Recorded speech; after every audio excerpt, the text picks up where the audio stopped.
Okay, welcome to another video. Today we're going to take a look at an operating system that I've wanted to check out on the channel for quite a while now, and that is helloSystem. So reading from the intro of their handbook, helloSystem is a desktop system for creators with a focus on simplicity, elegance and usability. Its design follows the less but better philosophy. It's intended as a system for mere mortals, welcoming to switchers from Mac. FreeBSD is used as the core operating system. So interestingly, helloSystem uses something called application bundles to manage their native applications. Whenever possible, application bundles are used. XDG style .desktop files are considered legacy and should be avoided, and with this it brings a number of benefits such as easily move around the file system and relocate, easily delete by moving to the trash, and you can also do this without the need for a package manager. Now, as of just a few days ago, they've released a brand new version with a number of fixes, and they've managed to shrink the ISO file size down to 1.27 GB. With that out of the way, let's jump into the live environment and get this installed. And here we are. So it took a little while for it to boot into the live environment, but we should now be good to go.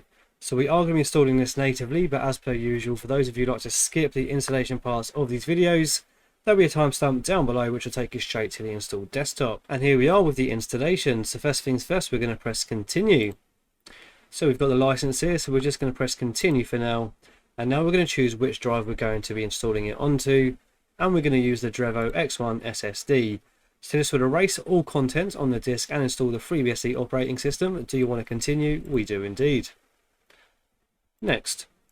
Okay, time for our user account. So we're just going to call this Tyler. Type in our password, type it in once more, and for the computer name we're just going to call it hello. So now we can enable users to log in over the network, so that's with SSH, and we can set a time zone based on the current location. So I'm just going to enable both of these for now. This will send a request one time to locate your computer over the network. Continue, yep, that's fine. And there we go, as we can see there, it's found Europe, London, and we can continue to the next step. Okay, so I think that's it. I'll pause the video here and then we'll come back once it's finished. And there we go. So the installation has completed and it took no time at all, clocking in at just a few minutes on my machine. So let's reboot and check out our freshly installed helloSystem. And here we are booting off disk for the first time, and we've reached the hello welcome screen. So let's quickly run through this and then we can start taking a look around at helloSystem. Continue. So a system that works for, not against you. Privacy. Requires no activation and no IDs and no accounts.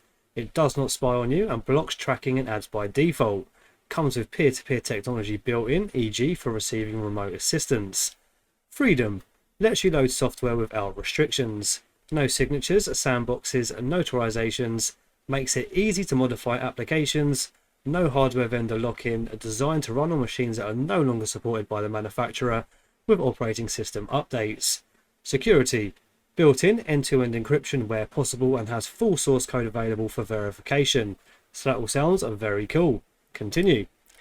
And that's it. Have fun exploring the system, and please keep in mind that this is a pre-release version intended mainly for developers and testers. Right, so I think what we should start off with is just going through the desktop itself and seeing how it's all set up. Now I do believe the default window manager it's going to be using is OpenBox, but as of this most recent version it can also be set up to use KWIM. Now we can see quite clearly the macOS kind of inspired look and feel of the desktop itself, with the panel at the top, with the system-wide global menu and clock to the right, and then we have our dock at the bottom, and even our icons are positioned to the right hand side of the screen. Now we'll start at the top of the screen with our panel. So we have our clock here.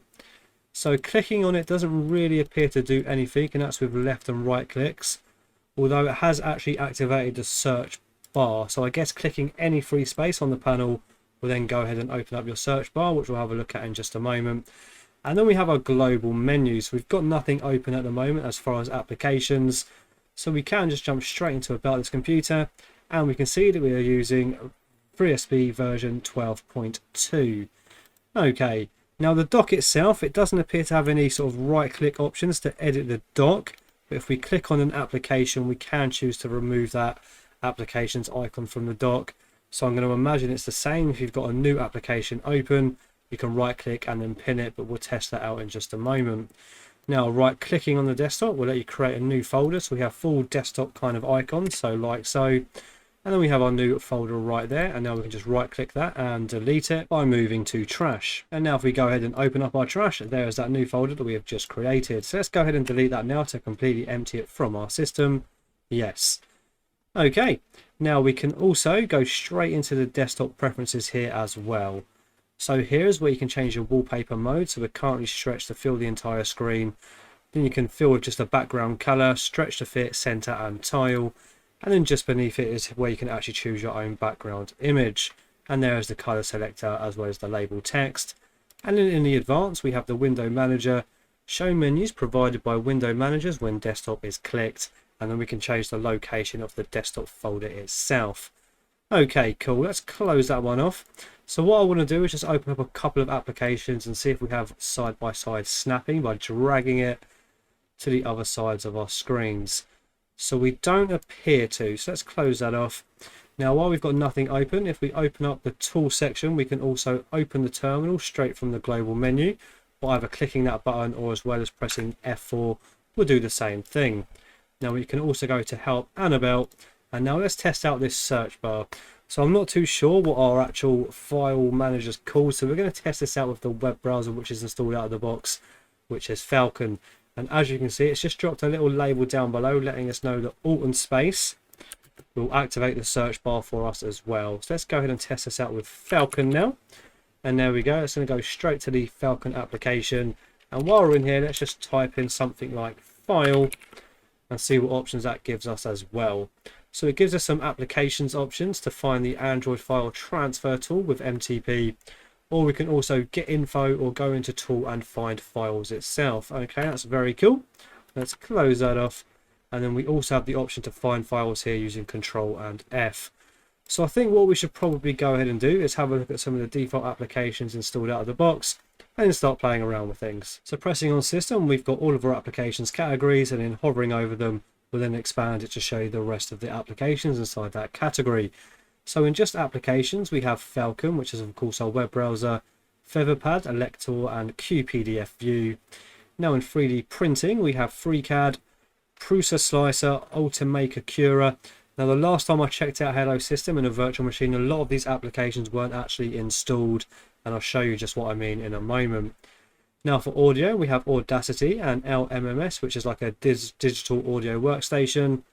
And in developer, we have Light IDE, PyCharm CE, QHex Edit, Qt Creator and Zil. And then in developer preview, we have, and these are all development sort of preview applications that aren't quite fully ready yet, but we'll check some of them out. So we have Disk First Aid, and we have their own disk utility app. And as you can see here, this application is a preview for developers and is not fully functional yet. So do expect to run into the odd problem. As we can see here, it's a pretty simple and standard way to manage your drives and partitions. Not too dissimilar from applications such as gparted. And while we've got this window open, we can see that we have two buttons. We have a maximize button, and when we do that, the dock stays on the screen, so I don't think we have any auto hide working as of yet.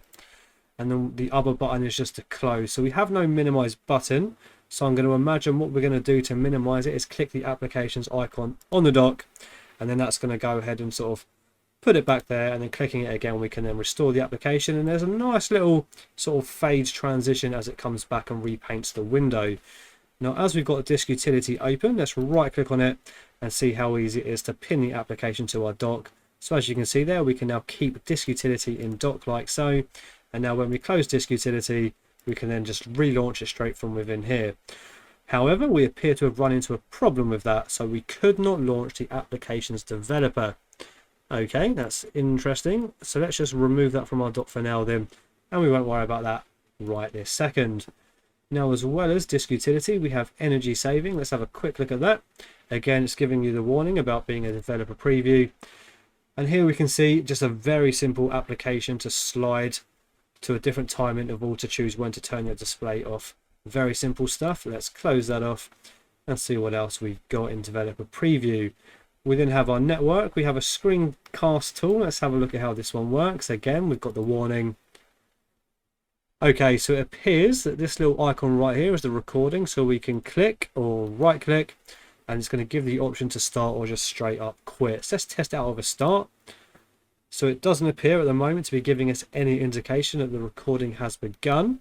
But now we can right click it once more and press stop to end that recording. Okay, let's keep going. So that was developer preview. Anything else in here we might want to take a look at? So we have Simple Browser, which is going to be another web browser, simply called Simple Browser. And of course we have Falcon, which I do think at the moment is set up as your default web browser. Okay, let's close that off and see if there's anything else I want to see in developer preview. We then have the Start Disk application, and this time it is going to ask you for sudo privileges. So we're going to go ahead and press OK. And here we can see the order of the start disks, and we should just be able to click on things and move things around and then restart, but we won't worry about that, and let's keep moving. So that was everything apart from disk first aid and network, and now let's jump down into graphics. So as you can see, it's quite a lot of stuff here for a creator to use, especially like Blender and GIMP, Inkspace, Krita, Scribus and Scanlight. Now, like I mentioned beforehand, not all of these applications are actually fully installed and ready to go. So for example, if you wanted to go ahead and use GIMP, we press the icon. Now GIMP needs to be downloaded before it can be used. Do you want to download it now? Yes. It's going to ask you for your password. And then we're going to give it all of the privileges it needs. And it appears to have just disappeared. Let's see if that's installed or whether it's run into a bit of an issue. No, so let's try it once more. So we're going to go and type in our password again. Press OK. So if we go into show details, we can see sort of the status of where it's at. And it appears to be struggling getting past this part here where it's updating the repositories. I'm hoping that's not the case for all of the other applications, but we'll check that out now. So I think what we'll do is we'll skip GIMP for now and keep it moving. So now let's go back into graphics and test it out with a different application. Let's go ahead and test it out with Inkscape. And what we're going to do is hopefully if this does install, it should also work with the system-wide global menu out of the box without no intervention needed. So again, we're going to type in our password. Okay, so this time it appears to be working. So as you can see, it's got past that point where it's updating the repositories and it's now installing the packages for us. So I'll pause the video here while this is installing and come back once it's finished. And there we go, GIMP is installed without any problem whatsoever. And as you can see, we have the full global menu support for all of the sort of settings you might want to go ahead and use. Perfect. I'm very happy that that just works without any need to sort of mess around with things. That's very cool. Let's close. In fact, let's test out the pinning to the dock with Inkscape and see if this time it will actually launch the application once it's been closed. So let's try that again. And there we go. So I'm not too sure what was going on with the first one, but perhaps maybe it was because it was a developer preview, but that appears to have worked absolutely fine with graphics and Inkscape. So let's close that off and then go back into applications. Now again, for graphics, we're not going to worry about installing any of these other additional ones. It's a shame we couldn't get GIMP working because that's the one I use the most myself out of those. But now let's go into Office. So we do have LibreOffice. Let's go ahead and do that. Again, it's not going to be fully installed yet, so we're going to run through the same process that we did before with Inkscape. And I'll pause the video once more and let this install LibreOffice. Okay, so our LibreOffice application has installed without any issues whatsoever, so we can now go into our Office applications and go ahead and launch LibreOffice. And there it is with the nice little icon there in our dock, and of course we can always go ahead and choose to keep that in our dock itself. And while we're in here, let's jump into the writer. And then as you can see, we have the full global menu support working absolutely flawlessly. So let's close that one off for now and keep it moving. So moving over to preferences now, we have boot environment. So let's open up this one. Select the environment the computer should start into. Boot environments are bootable clones of snapshots of the working system. Create a safe failback boot environment before upgrading or making major changes to the system. Note that boot environments by default may not cover all locations such as home. So that is something that could be very useful. Let's close that off and keep moving. Now we also have a desktop, which is going to be the same applications when we right clicked on the desktop and went into our desktop preferences like so. We then have keyboard settings. So super simple little application here to change the keyboard layout. It's currently on the wrong one, so we want English United Kingdom. Let's close that off and go back into the preferences. Let's see what else we've got. So did we then have mouse, print settings, screen settings, and it's a very simple sort of screen layout editor. Will work for multiple displays, and as you can see we have active, primary, resolution or orientation. Let's close that one off and see what else we've got in preferences.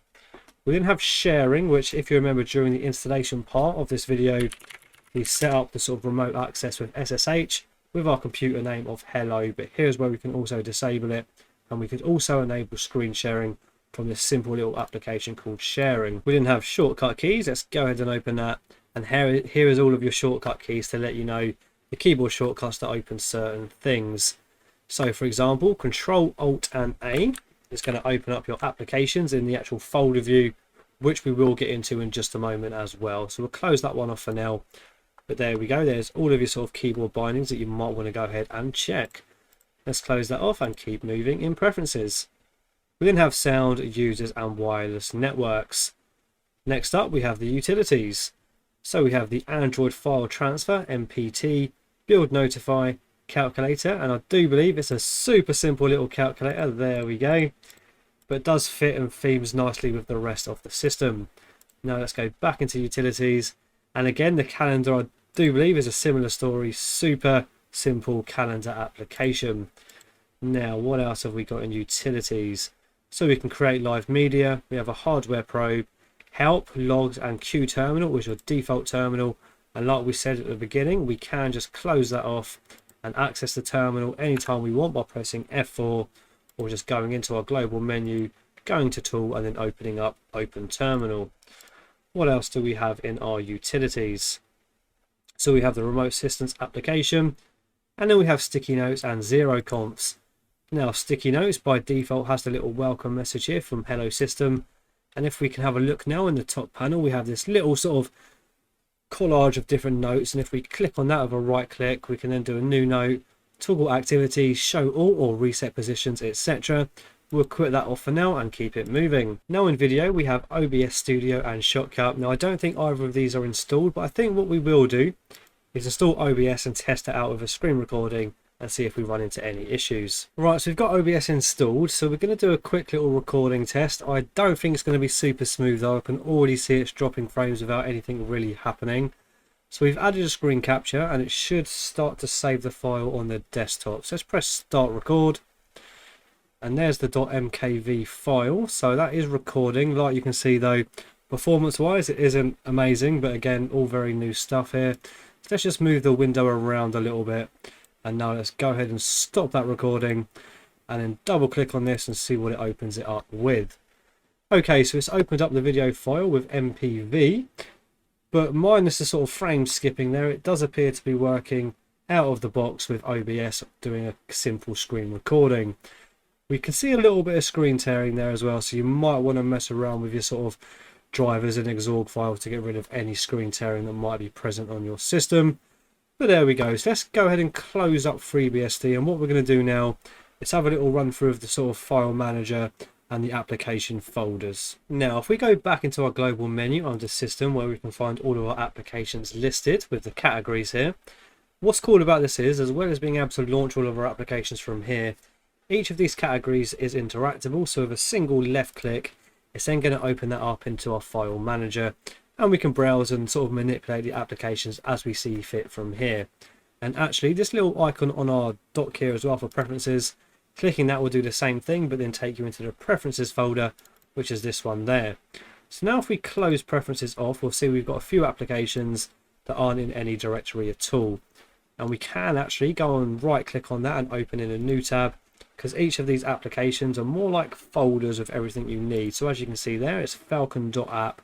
And inside it we have Falcon file, we then have resources which has askpass.py, executable, falcon.png and packages. Now what's cool about that is we should be able to actually move these .apps anywhere we like on our system and still be able to launch these applications. Let's give that a go now.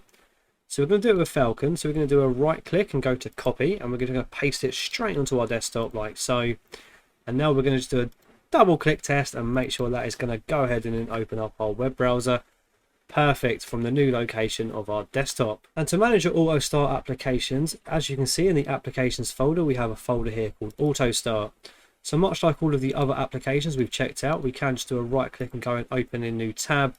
But you'll notice that each of these have a little arrow on it symbolizing that these are just kind of like symlinks. So what we can do is just remove that entirely from our sort of startup folder, and now sticky notes should no longer start up. So what we can do is we're just going to move this to the trash. So now that we've removed the sticky notes application from our auto start folder, we can go ahead and log out, check out the login screen, and then log back into the desktop without the sticky notes application launching. And here we are at the login screen. This is the first time I've actually seen the login screen for helloSystem.